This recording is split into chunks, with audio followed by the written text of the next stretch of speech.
Hello everyone, welcome to true IAS and PCS. तो दोस्तों, आज के लेक्चर में हम लोग शुरू करते हैं अपनी मॉडर्न इंडियन हिस्ट्री की कॉम्प्रिहेंसिव डिस्कशन। और ये सीरीज बहुत ही ज़्यादा बेहतरीन सीरीज होने वाली है आपके लिए with respect to prelims, with respect to mains as well as PSIR optional के अंदर जितना भी मॉडर्न इंडियन हिस्ट्री का कॉम्पोनेंट आता है ये आपका कॉम्प्रिहेंसिव तरीके से कवर हो जाएगा और बिल्कुल बेसिक इन्फॉर्मेशन के साथ हम लोग इसको स्टार्ट करेंगे डिस्कशन। लेकिन दोस्तों, स्टार्ट करने से पहले एक बात मैं आप लोगों को बताना चाहता हूं, हमारी जो बेस बुक होगी दैट विल बी पीएमएफआईएएस। ठीक है, ये जो मॉडर्न इंडियन हिस्ट्री की जो है ये हमारी होगी बेस बुक। आपने लेकिन थंबनेल में एक चीज देखी होगी, मैंने ऊपर लिखा है थंबनेल में पीएमएफआईएएस मॉडर्न इंडियन हिस्ट्री बुक और नीचे मैंने उसके अंदर एक जो है लाइन लिखी है along with additional help of या value addition of vision IAS book. तो सबसे पहले दोस्तों, लेक्चर अपना स्टार्ट करने से पहले या फिर कुछ भी पढ़ने से पहले एक आपकी मैं हेल्प कर देता हूं जिसमें काफ़ी सारे स्टूडेंट्स को कंफ्यूजन रहती है कि मॉडर्न इंडियन हिस्ट्री के लिए जो हमारे पास सोर्सेज है वो होने कौन से चाहिए। और मैं लाइव आपको मैंने कुछ बुक्स अपने टेबल पर रख रखी हैं, जितनी भी होती है मॉडर्न इंडियन हिस्ट्री के लिए वो सारी मैं आप लोगों को दिखाऊंगा। ठीक है, मयूर, ईशा, निर्वैर, आप सभी को मैं शो करूंगा वो सारी बुक्स। तो उसको हम स्टार्ट करते हैं। देखो, आप लोगों के मन में क्या रहता है कि स्पेक्ट्रम जो है, ये वाली जो मोटी वाली की स्पेक्ट्रम आती है, सिर्फ इतना कर लो तो क्या यूपीएससी के लिए सफिशिएंट है? काफ़ी सारे बच्चों का डाउट रहता है। तो हम शुरू में 5-10 मिनट पहले सोर्सेज के बारे में ना एक बारी कॉम्प्रिहेंसिव तरीके से बात कर लेते हैं कि हमारे जो इंपॉर्टेंट सोर्सेज हैं, अगर हम प्रिपेयर कर रहे हैं मॉडर्न इंडियन हिस्ट्री के लिए तो वो इंपॉर्टेंट सोर्सेज होने कौन से चाहिए, इसके बारे में बात करना सबसे पहले बहुत इंपॉर्टेंट है। देखो दोस्तों, बाजार से कोई भी बुक अगर आप लेकर आते हो तो एक चीज आप मान के चलो कि वो एक पर्टिकुलर ऑथर या फिर ग्रुप ऑफ ऑथर्स के एक माइंडसेट को दर्शा रहा है। उससे आप अपनी कॉम्प्रिहेंसिव प्रिपरेशन अगर करना चाह रहे हो, जो कि अच्छी चीज है, आपकी काफी हद तक इंफॉर्मेशन तो देखो बुक जो है वो लिखी गई है इंफॉर्मेशन के लिए, तो वो तो आपकी कवर हो जाएगी। लेकिन यहां पर आप अगर एक स्टैंडर्ड बुक जिसको बाजार से खरीद कर लेकर आ रहे हो, जो कि किसी एक ऑथर ने लिखी है, वो एक ऑथर के माइंडसेट को दर्शाती है। ठीक है, आप लोग भी समझना इस बात को, रूपक, गौरव, मयूर, कि वो एक ऑथर के माइंडसेट को दर्शाती है। आपको सबसे पहले किसी भी इंस्टीट्यूट की तरफ जाने से पहले, किसी भी कोचिंग इंस्टीट्यूट की नोट्स की तरफ जाने से पहले, इवन अगर मैं आपको कोई नोट्स दे रहा हूं या फिर मैं कोई क्लेम कर रहा हूं कि मैंने कोई बुक लिखी है, हर चीज के ऊपर आप एकदम से ट्रस्ट मत करो। सबसे पहले आप जो है आपका एक होमवर्क रेडी होना चाहिए, और वो होमवर्क मैंने वैसे तो आपको फाउंडेशन कोर्स में कवर करवा ही रखा है। और वो क्या है, सबसे पहले आप रीड करो, कॉम्प्रिहेंसिव तरीके से पढ़ो, वर्ड टू वर्ड एनालिसिस करो किस चीज की, एनसीईआरटी की। जब हम दोस्तों बात करते हैं मॉडर्न इंडियन हिस्ट्री की, उसके अंदर सबसे पहला और सबसे इंपॉर्टेंट जो सोर्स होता है वो होता है एनसीईआरटी। अब होता क्या है, एनसीईआरटी की जो शुरुआत होती है वो हिस्ट्री से ही होती है, लेकिन वो मॉडर्न इंडियन हिस्ट्री से नहीं होती है। 6th क्लास की जो एनसीईआरटी होती है that is about ancient Indian history, 7th class की होती है मेडिवल इंडियन हिस्ट्री, और 8th क्लास में जाकर हम लोगों को देखने को मिलती है मॉडर्न इंडियन हिस्ट्री। तो 8th क्लास जो है उसकी जो एनसीईआरटी है वो आपको प्रॉपर तरीके से, कंठस्थ तरीके से याद होनी चाहिए। अब यहां पर सिर्फ आपका एनसीईआरटी से बेस नहीं बनेगा, पेपर डायनेमिक हो गया है। और अगर आप पीवाईक्यूज को देखोगे तो एक चीज आपको देखने को मिलेगी, और उस सोर्स को काफी बच्चे पकड़ नहीं पाते हैं। मैं यहां पर 1 मिनट लेकर उस चीज को डिकोड कर दूंगा, वो राज आपके लिए खोल देता हूं मैं। दोस्तों, जो आप 8th क्लास की एनसीईआरटी की जहां तक हम लोग बात करते हैं ना, ये वाली एनसीईआरटी जो हमारी होती है ये होती है नॉर्थ इंडिया की। ठीक है, नॉर्थ इंडिया की।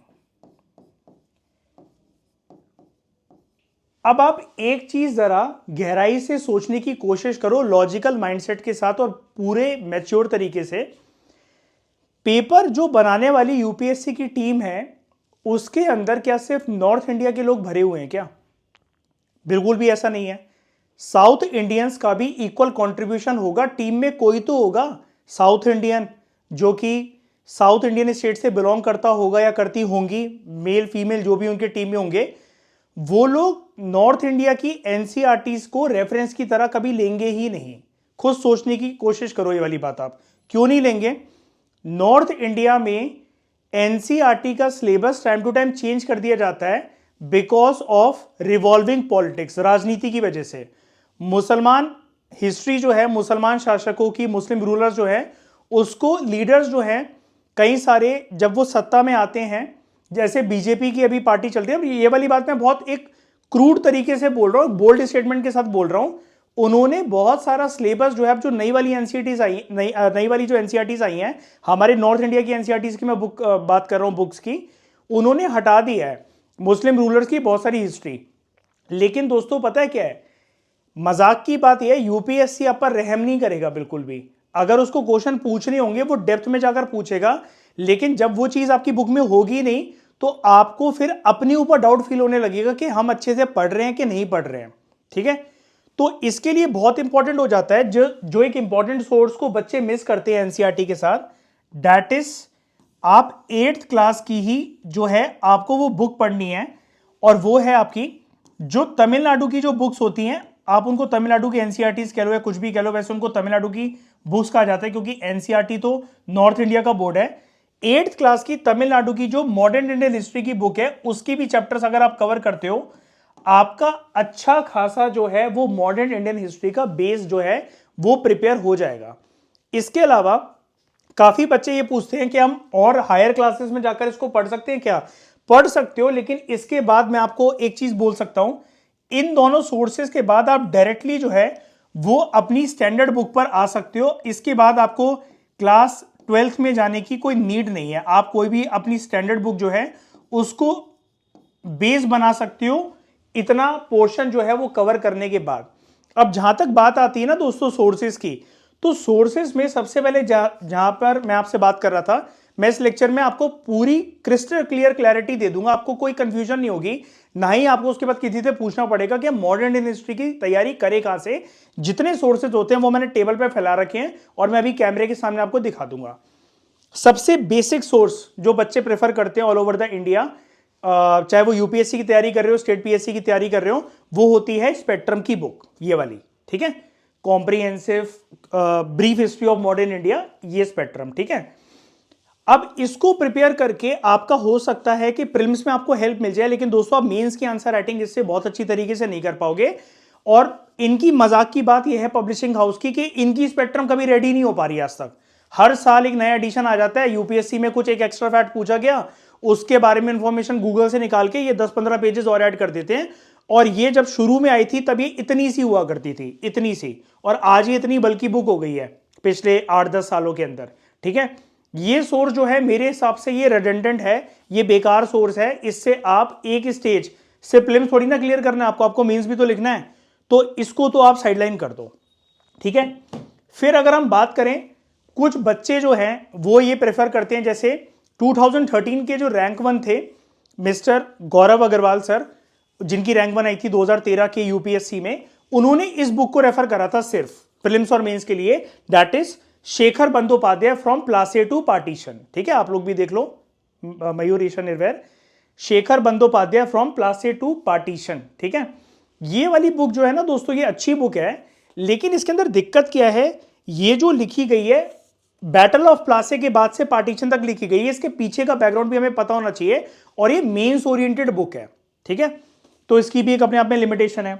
अब एक हिडन सोर्स मैं आपको बताता हूं जिसके बारे में कुछ बच्चे जानते नहीं होंगे, पढ़ना भी कुछ नहीं है, लेना कुछ नहीं है, मैं आपको इस लेक्चर में जो भी हम कवर करेंगे सारी चीजें मैं आपको कवर करवा दूंगा, आपको कोई भी एक सिंगल बुक खरीदने की कोई नीड नहीं है। देखो, ये वाली जो स्पेक्ट्रम होती है ना, इसका नाम क्या होता है, a brief history of modern India. ठीक है, ये छोटी वाली स्पेक्ट्रम है। इस स्पेक्ट्रम का जो बाप है ना वो ये है, ये एक्चुअली में स्पेक्ट्रम होती है, जो स्पेक्ट्रम टीम जो है वो निकालती है अपनी पब्लिशिंग हाउस में, वो वाली तो ब्रीफ होती है, ये होती है एक्चुअल में स्पेक्ट्रम। और इसको अगर आप पढ़ोगे ना तो आपको पता लगेगा कि जान कैसे निकलती है स्पेक्ट्रम को पढ़ने में। इतनी बल्कि बुक को देखते हुए आपको जो है परेशानी होती है हिस्ट्री पढ़ने में, मॉडर्न इंडियन हिस्ट्री पढ़ने में। ये एक्चुअल में रियल स्पेक्ट्रम जो है वो ये है, जो उसके अंदर फैक्ट्स और एनालिसिस मिसिंग है वो इसके अंदर दे रखी होती है। ये वाली, ये मोटी वाली स्पेक्ट्रम, ये बड़ी वाली होती है इनकी, और इसका नाम भी होता है comprehensive history of modern India, वो है brief history of modern India. एक तो ये हो गई। उसके बाद आती है स्टडी आईक्यू की एक बुक है, स्टडी आईक्यू एक चैनल है जैसा कि आपको पता है, इनकी एक हिस्ट्री की बुक है, इसकी सीरीज भी मैंने फाउंडेशन कोर्स के अंदर कवर करवाई थी। लेकिन ये मतलब आप ऐसा कह सकते हो 85 टू 90% आपका काम डन कर देगी with respect to modern India. लेकिन जिस तरीके से पेपर आ रहा है तो मतलब ये आंसर करना बहुत टफ है कि ये प्रीलिम्स के लिए ही है या सिर्फ मेंस के लिए है, या फिर इससे मेंस की आंसर राइटिंग सच में करी जा सकती है कि नहीं करी जा सकती है। With due respect to this book अच्छी है, बेस बनाने के लिए बहुत अच्छी है, लेकिन कंप्लीट नहीं है इसके अंदर इंफॉर्मेशन जिस तरीके से यूपीएससी क्वेश्चन पूछ रहा है। फिर एक मैग्रो की आती है, सोनाली बंसल और स्नेहल त्रिपाठी की, ये वाली, ठीक है, 3rd एडिशन है ये, और मॉडर्न इंडियन हिस्ट्रीज का नाम है for civil services prelims and mains examination. This is a good book, काफ़ी अच्छी बुक है ये, स्टडी आईक्यू की टक्कर की है। फिर इन सब की जो कॉम्बिनेशन में जो एक बाप है इन सब का, मतलब इसके अंदर ये पूरा ग्रंथ है, कृष्णा रेड्डी की जो बुक है। लेकिन ये वाली जो बुक आपको इतनी मोटी दिख रही है ना, इतनी बड़ी दिख रही है, ये कॉम्बिनेशन है सारी तरह की हिस्ट्री का। इसके अंदर एंशिएंट भी है, मेडिवल भी है, मॉडर्न भी है। लेकिन इसको ऑप्शन वाले बच्चे पढ़े तो वो ज़्यादा ठीक है, हिस्ट्री ऑप्शनल जिनका है, और अगर ना भी पढ़ो तो कोई नुकसान नहीं है, ठीक है। अब आप हो गए होगे बहुत ज़्यादा कंफ्यूज कि पढ़े तो सर कहाँ से पढ़े, आपने तो इतने सारे सोर्सेज बता दिए। देखो मेरे लेक्चर में मैंने जो इन सारे सोर्सेज को जो आइडेंटिफाई करा, उसको आइडेंटिफाई करने के बाद मुझे इन सबके कॉम्बिनेशन में जहाँ से इंफॉर्मेशन कहीं पर भी मिसिंग नहीं है, वो है हमारी PMFIS की ये वाली बुक जो इन्होंने अभी निकाली, इनका 1st एडिशन है ये वाली बुक बहुत बेहतरीन बुक है। इससे आपका काम 90% डन हो जाएगा, ठीक है। अब आप कहोगे कि सर 90% जो है, 90% जो काम है सिर्फ यही डन होने वाला है इससे हमारा, तो बाकी 5% जो है वो हम क्या करें। देखो 100% कवरेज तो कोई नहीं कर सकता, लेकिन PMFIS को भी जब मैं क्रॉस चेक कर रहा था, इसको पढ़ रहा था, इसके अंदर भी कुछ कुछ चीज़ें मिसिंग हैं, कुछ एस्पेक्ट्स मिसिंग है। और अगर आप ये चाहते हो कि मैं मेंटली सेटिस्फाई होकर एग्जामिनेशन हॉल में बैठूं, मैं एग्जाम लिखना चाहता हूं, लिखना चाहती हूं, और मैं मेंटली सेटिस्फाई होना चाहता हूं या होना चाहती हूं कि मॉडर्न इंडियन हिस्ट्री की हमारी प्रिपरेशन जो है वो कॉम्प्रिहेंसिव तरीके से हो जाए, तो उसके लिए जो सभी एनसीईआरटी और ये जो जितनी भी अच्छी बुक्स हैं, जैसे शेखर बंदोपाध्याय हो गई, एक BL ग्रोवर करके भी एक बुक आती है, वो मेरे पास नहीं है, उसका काम जो है वो विजन आईएएस ने कर दिया है। इसलिए मैंने अपने थंबनेल पर लिखा हुआ था कि PMFIS जो है वो हम बेस बुक बनाकर चलेंगे अपनी पूरे कोर्स में, सीरीज में, लेकिन एडिशनल इनपुट्स हम लेंगे इस विजन आईएएस की इन 3 किताबों से, ठीक है। इसके बारे में मुझे नहीं लगता कि कोई भी कैंडिडेट अभी तक जानता होगा, क्योंकि ये मार्केट में तो नहीं मिलेगी आपको, इनको आपको ऑनलाइन ऑर्डर करवाना पड़ता है और ये आपके घर तक डिलीवर होती है। लेकिन बहुत अच्छी बुक्स हैं, आप मेहनत देखो इनकी। इन्होंने मॉडर्न इंडियन हिस्ट्री के लिए 3 वॉल्यूम्स में निकाल रखी है पूरी सीरीज, पूरी बुक, 3 बुक है, ठीक है। जिसके अंदर पहले आपको ब्रिटिशर्स का जो आगमन है वो पता लगेगा, दूसरे में आपको जो वॉर्स बैटल्स वगैरह हुए वो, और तीसरे में आपको महात्मा गांधी के थोड़ा सा पहले आने से पहले इंडिया में, साउथ अफ्रीका से जब वो आए थे, और उसके बाद तक की जो चीज़ें हैं वो पता लग जाएंगी। तो इससे जो कमी रह जाएगी हमारे PMFIS की बुक के अंदर, वो जो पूर्ति है वो ये विजन आईएएस की जो 3 बुक्स हैं ये हमारी कर देंगी। और हम बेस बुक जो बनाकर चलेंगे वो इन 2 को ही बनाकर चलेंगे, एक हमारा PMFIS मॉडर्न इंडियन हिस्ट्री, और दूसरा हमारा है विजन आईएएस की जो 3 बुक्स हैं, और इन्होंने भी 1st एडिशन ही इसका निकाला हुआ है। तो ये काफ़ी अच्छी बुक्स है, इसके अंदर इमेजेस वगैरह भी काफ़ी अच्छी हैं, उससे आपको बहुत अच्छी अंडरस्टैंडिंग जो है वो मिल जाएगी। विजन आईएएस ने 3 वॉल्यूम्स में क्यों निकाली है बुक, अगर आप इनको परचेज करते हो या देखते हो तो उसके अंदर इंफॉर्मेशन जो दे रखी है वो मैं आपको बता देता हूँ। जितनी भी हम एनसीईआरटीज की यहाँ पर दोस्तों बात कर रहे हैं, ठीक है, 8th क्लास की एनसीईआरटीज की हम यहाँ पर बात कर रहे हैं। इसके अलावा एनसीईआरटीज जो है वो क्लास 12th में भी होती हैं, है ना, मॉडर्न इंडियन हिस्ट्री की अगर हम बात करें स्पेसिफिकली तो। और उसके अलावा फिर आपको जो तमिलनाडु है, तमिलनाडु के अंदर आपको जो इंफॉर्मेशन है with respect to modern India वो आपको मिल जाती है 10th क्लास के अंदर, ठीक है, as well as 11th class के अंदर, और थोड़ी बहुत 12th क्लास के अंदर भी मिल जाती है। तो ये तो हो गई बेसिक एनसीईआरटीज लेवल की जो जर्नी है हमारी। स्टैंडर्ड बुक्स में आपकी आ जाती है, जैसे मैंने आपको बताया, शेखर बंदोपाध्याय है, BL ग्रोवर है, और भी ना जाने कितनी किताबें, और इंटरनेट से बहुत सारे सोर्सेज हैं। विजन आईएएस ने हर एक जगह पर इसका प्रूफ दे रखा है कि उन्होंने इन सारे सोर्सेज को कंप्रेस कर और बहुत अच्छे तरीके से जिस जगह पर जहां पर बात होनी चाहिए, एक नोट मेकिंग जैसे हम लोग करते हैं कॉम्प्रिहेंसिव, अगर हम खुद नोट्स बना रहे हो अपने मॉडर्न इंडियन हिस्ट्री के, उन्होंने उस हिसाब से बुक लिखी है कि अगर आप सिर्फ उसको भी बेसिक सोर्स मान लेते हो तो आपको कोई भी कैसी भी दिक्कत नहीं आने वाली है। तो ये आपका जो डाउट है आई होप क्लियर हो गया होगा कि अगर आप खुद से भी परचेज कुछ करना चाहते हो तो एक तो आप कर लेना पीएमएफआईएस की ये वाली बुक, इसको बना लेना अपनी बेस बुक एनसीईआरटी पढ़ने के बाद, ठीक है। और उसके अलावा ये विजन आईएएस की ये जो 3 बुक्स हैं ये आपकी काफी हेल्प कर देंगी, लेकिन ये साथ में परचेज करने की कोई नीड नहीं है आपको। आप चाहो तो पहले इसको बेस बना लो अपना पीएमएफआईएस को, और जो कोई कमी रह जाएगी वो आपकी यहां से पूरी हो जाएगी।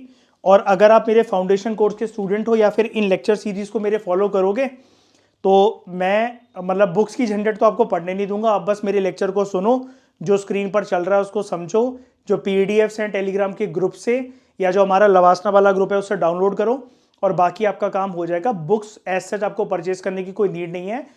अब आपके मन में ये भी होगा कि सर आपने जो इतनी सारी और जो बुक्स बताए थे कॉम्प्रिहेंसिव वाली जो स्पेक्ट्रम है वो बताई थी, उनमें अगर इक्का दुक्का फैक्ट अगर इधर उधर हुआ तो उसको हम कैसे कवर करेंगे? वो पूरी रिस्पॉन्सिबिलिटी दोस्तों मेरी है, उसको मैं साइमल्टेनियसली ट्रैक करता रहता हूं। जहां पर जिस टॉपिक के बारे में बात होती है वहां से अगर कोई भी एक यूनिक फैक्ट मेरे को लगा कि आपको बताना चाहिए, कोई एनालिसिस बतानी चाहिए जो कि इंफॉर्मेशन ना पीएमएफआईएस में होगी ना विजन आईएएस में होगी, वो मैं आपको दे दूंगा। उसके लिए आप बिल्कुल सुनिश्चित रहो, ठीक है। कोई चिंता करने वाली कोई बात ही नहीं है उसके लिए, ठीक है। तो ये दोस्तों हमने बात करी इस लेक्चर के अंदर कि हमारे परफेक्ट जो सोर्सेज हैं वो होने क्या चाहिए, ताकि हम मेंटली रिलैक्स होकर इधर उधर ना भागते हो कि करें क्या, ये भी सोर्स से उठा लेते हैं वो भी सोर्स से उठा लेते हैं। मॉडर्न इंडियन हिस्ट्री पढ़ने के लिए आपने पता चला अंबार लगा दिया अपने टेबल पर, उसकी कोई नीड नहीं है। काफी सारे बच्चे इसके लिए हैरान रहते हैं, और जो ब्रीफ हिस्ट्री वाली जो स्पेक्ट्रम पढ़ते हैं वो अप्रोच गलत है, वो छोड़ दो आप। वो एक जमाने में काम आती थी, कुछ साल पहले मैं उसको मान सकता था अच्छी बुक है, लेकिन मैंने कॉम्प्रिहेंसिव तरीके से उसको पढ़ा है, ठीक है। मैंने खुद भी अटेम्प्ट दिए हैं। और आप एक चीज शायद से नहीं देखते होगे जिसकी वजह से एग्जाम बहुत आसानी से निकल सकता है, that is PYQ, previous year question paper आप नहीं देखते हो शायद से। अगर आप वो देखो तो आपको पता लगेगा, प्रीलिम्स के हो चाहे मेंस के क्वेश्चंस हो, पिछले 5 सालों से उससे कोई भी चीजें हमारी नहीं फंस रही हैं स्पेक्ट्रम वाली बुक से, ठीक है। तो सोर्सेज में ये नहीं कहता कि हमें बहुत ज्यादा डाइवर्सिफाई करने पड़ेंगे, बट टाइम आ गया कि हम सोर्सेज को स्विच करें। और जब उसकी इंफॉर्मेशन अगर हमें मिली रही है विजन आईएएस या पीएमएफआईएस की बुक के अंदर कंप्रेस होकर, तो हम क्यों ना उसके ऊपर रिलाई करें, ठीक है। तो ये पहला एक लेक्चर हम लोग यहीं पर वाइंड अप कर लेते हैं, ये आपका प्रॉपर एक लेक्चर बन जाएगा सोर्सेज के ऊपर, ठीक है। अगले लेक्चर से हम अपनी क्लासेस स्टार्ट कर लेंगे। Okay, thank you very much for discussion दोस्तों।